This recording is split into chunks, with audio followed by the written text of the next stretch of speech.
Hello friends, welcome back to our channel. তো আজকে কিন্তু আবার একটা নতুন ভিডিও নিয়ে চলে এসেছি বন্ধুরা।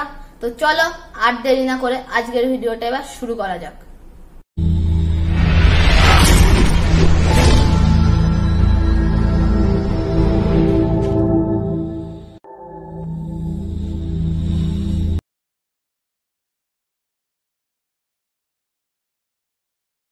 বন্ধুরা, প্রথমে যে আপডেটটা দিয়ে দেব সেইটা হচ্ছে গিয়ে কিন্তু ঈশান পান্ডিটা 25 বছর বয়সে ইন্ডিয়ান স্ট্রাইকারটাকে কিন্তু সাইন করাতে পারে চেন্নাই সিটি এফসি।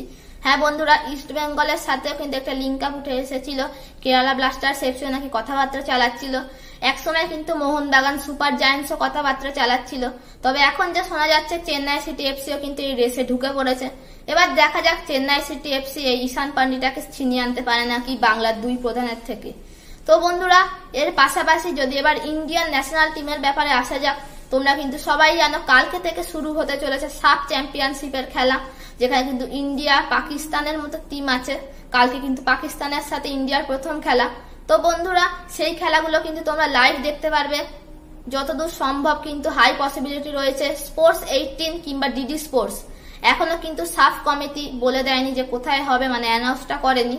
যে কোনো সময় কিন্তু অ্যানাউন্স করে দিতে পারে, যে কোনো একটাই কিন্তু দেখানো হতে পারে, আবার কিন্তু দুটোতেই দেখাতে পারে। আর বন্ধুরা, তোমরা কিন্তু ফোনে দেখতে পারবে অবশ্যই ফ্যান কোড অ্যাপে।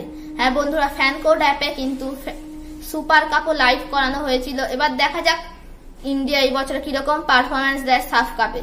তো বন্ধুরা, এবার যদি বাংলার আর এক প্রধান ইস্ট বেঙ্গলের ব্যাপারে আসা যাক, ইস্ট বেঙ্গল কিন্তু 3 জনের সাইনিংটা অফিসিয়ালি ভাবে ঘোষণা করে দিয়েছে। তাদের মধ্যে প্রথম জনই যার কথা বলবো, ইস্ট বেঙ্গলে কিন্তু আবারও ফিরে এলেন হারমানজোত সিং খাবড়া। তিনি কিন্তু বন্ধুরা একসময়তে ইস্ট বেঙ্গলে খেলেছিলেন এবং কিন্তু খুবই ভালো খেলেছিলেন। এবার দেখা যাক তিনি কিরকম খেলে। তার সাথে কিন্তু 1 বছরের চুক্তি করা হয়েছে বন্ধুরা। এবং তার পাশাপাশি কিন্তু মান্দার রাও দেশাই, তাকেও কিন্তু ইস্ট বেঙ্গল সাইন করিয়ে নিয়েছে। তার সাথেও কিন্তু 1 বছরের চুক্তি করা হয়েছে এই 31 বছর বয়সী লেফট ব্যাকের সাথে। এবং তার পাশাপাশি কিন্তু এডুইন সিডনি ভান্সপাল চেন্নাই সিটি এফসি থেকে, তার সাথে কিন্তু মাল্টি ইয়ারে কন্ট্রাক্ট করা হয়েছে, মানে কিছু 2 বছরের। তো বন্ধুরা, আজকের মতো এইটুকুই। ভালো লাগলে অবশ্যই চ্যানেলটাকে লাইক, শেয়ার এবং সাবস্ক্রাইব করে দিও। তো চলো আজকের মতো এইটুকুই, দেখা হচ্ছে আবার পরের ভিডিওতে। ততক্ষণের জন্য টাটা।